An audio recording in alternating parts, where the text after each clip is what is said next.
Imagine करें आप 2 लाख रुपए फीस लेते हो स्टूडेंट से, और जब आप लाइब्रेरी देखोगे तो आप देखोगे only single door is there for in and out. और हमें पता चला कि उन्होंने डेड बॉडी है पीछे डोर से निकाली है।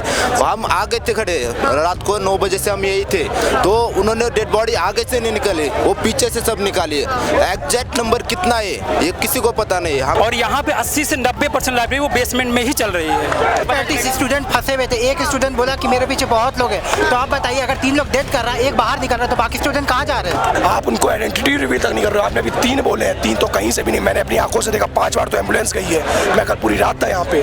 आप झूठ बोल रहे हो, एटलीस्ट ये तो बताओ कौन था। क्या नाम है मैम आपका? Ma'am my name is Divya. Datta ma'am कल we reside in ORN only, तो हम लोगों को कल around 7 we got the news that 8 to 9 students they are dead okay in the library, Rau's IAS library. हाँ, 8 to 9 students are dead. They are dead. We got that news first. Okay. So we all rushed in to see at the spot. Okay. So there were already members, NDRF team, police. They have already come. So barricades were already put in. So we were not allowed to like enter over that place. Okay. It was already too chaotic. Okay. So most of the students were already packed in. So we were like taking a vigilance of whatever was happening over there, but we were not allowed to like cross the path. Okay. Then later on we came to realize that it was the fault of the management, the institute itself, Rouse Institute. I mean the library was situated at the basement, and it's, I mean like it does not make sense at all. Yesterday it rained for about half an hour, and MCD or whoever, I don't know, they claimed it as natural disaster. I mean like if it rains for half an hour, how the hell can they claim it as natural disaster? I mean all the water it got entered into that basement, and like some of the sources they stated that it was up to 12 feet deep. Now just imagine how will the student come out of that water, and on top of that was full of dirt. Okay, it was not visible at all, it was all dirty and all. So since we know like those anyone who resides in ORN, okay, library, it's all biometric system. Okay. नहीं ma'am, हमें सुबह रात को 10 बजे बोले थे कि सिर्फ 3 कैजुअलिटी है, लेकिन वो दोपहर रात को 2 बजे तक ही बोलते सिर्फ 3 है। और हमें पता चला कि उन्होंने डेड बॉडी है पीछे डोर से निकाली है। हम आगे थे खड़े, रात को 9 बजे से हम यही थे, तो उन्होंने डेड बॉडी आगे से नहीं निकाली, वो पीछे से सब निकाली है। एग्जैक्ट नंबर कितना है ये किसी को पता नहीं है। हमें जो उस लाइब्रेरी में थे वो बच्चे बोल रहे कि around 30 to 35 student are present in that library, but they are saying only the 9 casualties happen. How is this possible? Only 3 deaths. I think they are hiding some information from there. Okay. Something is fishy. Because media में जो reports है वहाँ पे सिर्फ 2 या 3 death दिखाया गया है, और आप लोग कह रहे हैं The search operation was conducted. सुबह में DSP मैम आई थी यहाँ पे, हम लोग प्रोटेस्ट कर रहे थे, तो उन्होंने हमको लिस्ट दिखाया था। 3 लोग का नाम दिखाया था, श्रेया यादव और बाकी 2 का और था नवीन का। इन्होंने इतना हमको दिखाया था, बाकी इन्होंने बोला हम लोग से वादा किए दोपहर 12 बजे तक ये लोग 3 अथॉरिटी को हमने बुलाया था। एक राव IAS के जो ओनर है उनको बुलाया था, और जो उनका यानी कि जो ओनर है वही, और यहाँ के अथॉरिटी हेड, MCD के हेड, इन लोग को हमने बुलाया था। बट तब से हम लोग यहाँ बैठे हुए हैं, किसी का कोई कॉल नहीं आया हमको, नहीं कोई हमसे मिलने आया है। तो क्या लगता है कि सिर्फ 3 डेथ से छुपाया जा रहा है आप लोग से? क्या मैम? यस मैम, बिल्कुल, क्योंकि जिस टाइम पे ये शाम के 7 बजे की घटना है, और वहाँ पे जब लाइट कट हुआ था और पानी बाहर भर गया था, ऐसा सुनने में आया कि लगभग 30 से 35 स्टूडेंट अंदर पढ़ रहे थे उस टाइम पे, क्योंकि उन बच्चों का मेंस था, ठीक है। और जैसे लाइट कट हुई है वो लोग बाहर आने का प्रयास किए, क्योंकि इलेक्ट्रिसिटी जब हट गई तो वो बायोमेट्रिक सिस्टम से वापस नहीं आ पाए, और वहाँ पे कांच का गेट था जिसकी वजह से पानी का जो प्रेशर था उसकी वजह से गेट भी टूट गया। फिर कुछ पुलिस पर्सनल उनको कॉल किया गया, उन्होंने रस्सी फेंक के उनको कुछ स्टूडेंट को रेस्क्यू किया वहाँ पे, बट बहुत सारे लोगों ने रस्सी नहीं पकड़ पाई क्योंकि पानी सीवेज का था, बहुत ही गंदा पानी था, ठीक है। इस वजह से वो लोग वापस नहीं आ पाए और सफोकेशन से उनकी डेथ हो गई, ये हमको अभी तक पता है। आप इमेजिन करें आप 2 लाख रुपए फीस लेते हो स्टूडेंट से, और जब आप लाइब्रेरी देखोगे तो आप देखोगे only single door is there for in and out, no even one single window is there, only 1 door.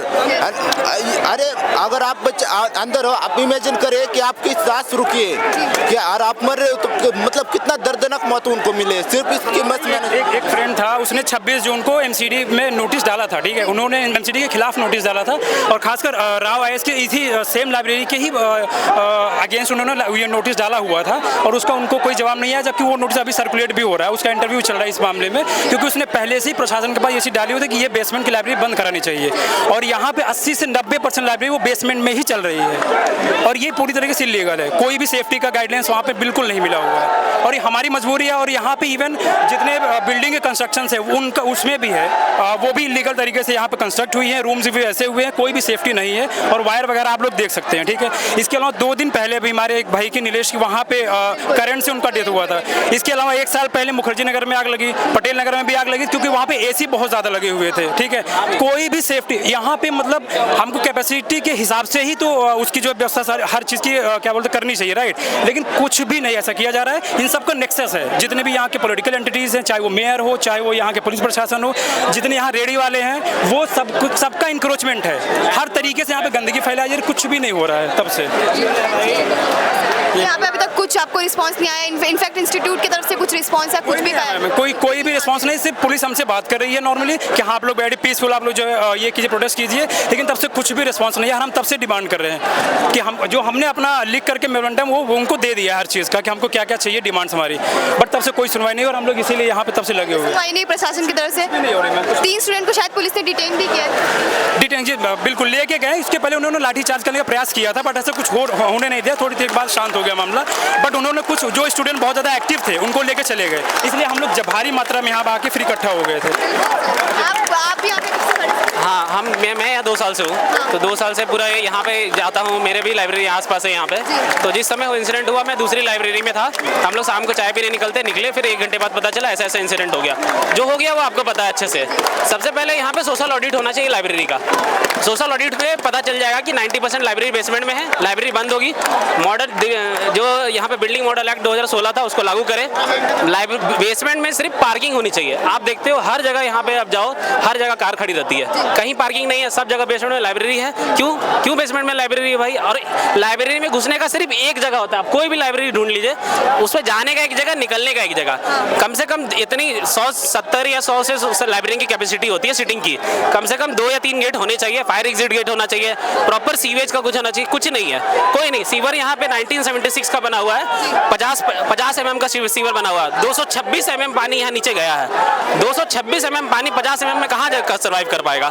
Sewer Delhi urban planning, जो अर्बन प्लानिंग हुआ वो अर्बन प्लानिंग सही से नहीं है। इतना स्टूडेंट का कंजंशन है यहाँ पे, इतना स्टूडेंट कंजंशन है, 2-2.5-3 लाख स्टूडेंट यहाँ पे रहते हैं। इतना उसको हैंडल करने के लिए ना तो यहाँ पे इंफ्रास्ट्रक्चर बिल्ड है, ना कुछ बिल्ड है। कोचिंग 2-2.5-3 लाख रुपए लेते हैं।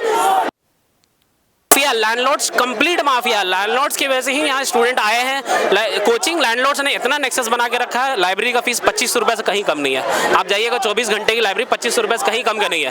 फैसिलिटीज स्टूडेंट्स, मुझे अभी पता चल रहा है कि 2-3 ही डेट बता रहे हैं, लेकिन शायद ज्यादा है या डेट तो ज़्यादा होगी, वो तो अभी आपको कब तक पता चलेगा। स्टूडेंट फंसे हुए थे। एक स्टूडेंट बोला कि मेरे पीछे बहुत लोग हैं, तो आप बताइए अगर 3 लोग डेट कर रहा है, एक बाहर निकल रहा है, तो बाकी स्टूडेंट कहाँ जा रहे हैं? मैम आप जैसे आप न्यूज़ चैनल से हो, यहाँ पर ना 18,000 से नीचे तो एक रूम सिंगल आपको मिलेगा नहीं।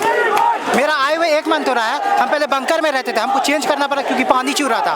पूरा नेक्सस चलता है यहाँ पर, पूरा कॉर्पोरेट और पूरा पॉलिटिशियन का मिलता है। आप जैसे न्यूज़ चैनल से हो तो इंडिया में इन्वेस्टिगेशन जर्नलिज्म नहीं होता है। आप जो भी जर्नलिज्म करते हैं वो आते हैं, कुछ भी एक्ट हो जाता है उसके बाद आप आते हैं, स्टूडेंट से सुनते हैं। 1 महीना पूरा मीडिया यहाँ में इन्वेस्टिगेशन जर्नलिज्म करे पूरा, जैसे न्यूयॉर्क टाइम्स, वाशिंगटन पोस्ट करती है कोई भी चीज़ को लेकर के। आप कीजिए, 1 महीना में आपको पता चल जाएगा यहाँ के स्टूडेंट का हाल कैसा है। आप उस पर रिपोर्ट निकालिए, पूरा 1 पेज 2 पेज का रिपोर्ट निकालिए अपने पेपर पे, अपने मीडिया पे, तब आपको खुद पता चलेगा यहाँ पे कितना ज़्यादा चीज़ों का वायलेशन है। क्योंकि यहाँ पे जो एमसीडी वाले घूस लेके है, सब घूस लेके चला। अभी तक आप लोग कल से प्रोटेस्ट करें, कुछ भी प्रशासन की तरफ से नहीं, कोई भी यहाँ इंस्टीट्यूट की तरफ से किसी ने कुछ कहा नहीं। यहाँ पे किसी भी इंस्टीट्यूशन कर रहा था ना, 1 घंटा के अंदर वो पता चल जाता बिल्डिंग में क्या होता है। आप लोग कोई भी नहीं, अभी तक कोई भी नहीं, कुछ भी नहीं आया अभी तक। सहयोग करें क्योंकि 3 स्टूडेंट्स को डिटेन किया है। मैम पुलिस का सहयोग है, बस प्रोटेस्ट चल रहा है पीसफुल, बस इसी में सहयोग है। बाकी जो है यहाँ पे कोई भी यहाँ पे नहीं आया एडमिनिस्ट्रेशन की तरफ से। और मैम यहाँ पे हर चीज़ का नेक्सस है। यहाँ पे हम अगर रूम लेते हैं तो हमें 21 दिन का जो है उसका ब्रोकरेज देनी होती है।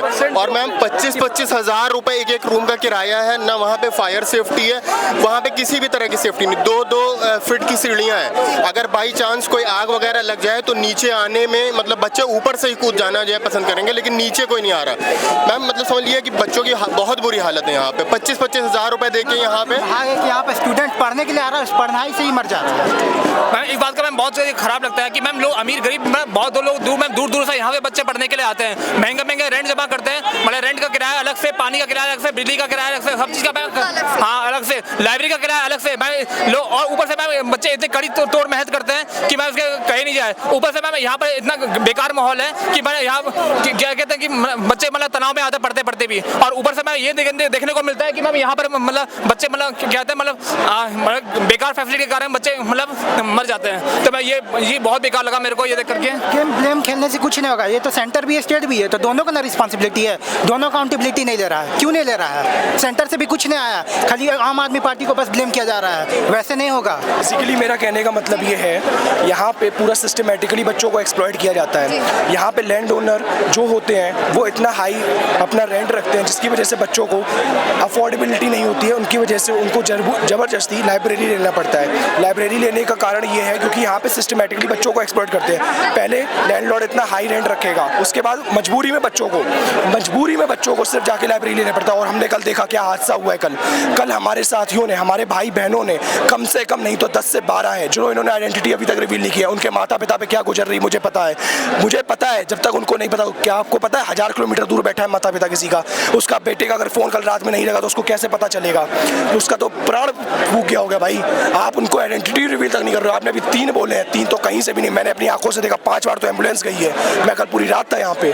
आप झूठ बोल रहे हो, एटलीस्ट ये तो बताओ कौन था, उसको पता तो चले, घर वालों को उनके पता तो चले। उनको पता ही नहीं चल रहा मेरा बेटा है कि भी नहीं है, बेटी है कि भी नहीं है। तो कंप्लीटली यहाँ पे आके जिनकी भी रिस्पॉन्सिबिलिटी, जिनकी भी अकाउंटेबिलिटी, वो यहाँ पे आए और बच्चों से बात करें, और जो भी बच्चों की मदद हो सकती है उनके घर वालों को जल्द से जल्द मुहैया कराएं, क्योंकि हमको नहीं पता कि कैसे उनके माँ बाप पे क्या बीत रही होगी। हम उनकी अपनी तरफ से इतनी छोटी सी मदद कर सकते हैं तो करें।